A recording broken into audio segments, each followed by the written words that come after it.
44 सेना, 32 प्रहरी र 26 बैंक कर्मचारी बेपत्ता। भोटेकोशी बाढीले बगायो 22 पक्की पुल, 5 बेली ब्रिज, 40 किमी सडक नक्साबाटै गायब। प्रभावित क्षेत्रमा उद्धार प्रयास जारी। तिब्बत तर्फबाट रसुवाको भोटेकोशी र त्रिशुली नदीमा आएको प्रलयङ्कारी बाढीका कारण ठूलो मानवीय तथा भौतिक क्षति पुगेको छ। बाढीका कारण लाङटाङ राष्ट्रिय निकुञ्ज र जलविद्युत आयोजनाको सुरक्षार्थ खटिएका 44 जना नेपाली सेना, 32 जना नेपाल प्रहरी र 9 जना सशस्त्र प्रहरी गरी कुल 85 जना सुरक्षाकर्मी सम्पर्कविहीन भएका छन्। सैनिक प्रवक्ता सहायक रथी राजाराम बस्नेतका अनुसार सुरक्षामा खटिएका सैनिकहरूसँग अहिलेसम्म सम्पर्क हुन सकेको छैन।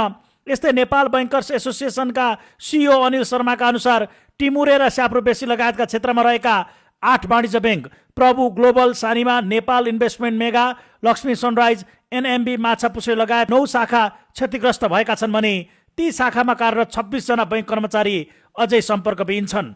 फोन तथा इन्टरनेटका टावरमा क्षति पुगेकाले उद्धार र सम्पर्कमा कठिनाई भइरहेको छ। बाढीले सडक र पुल पूर्वाधारमा ठूलो विनाश मचाएको छ।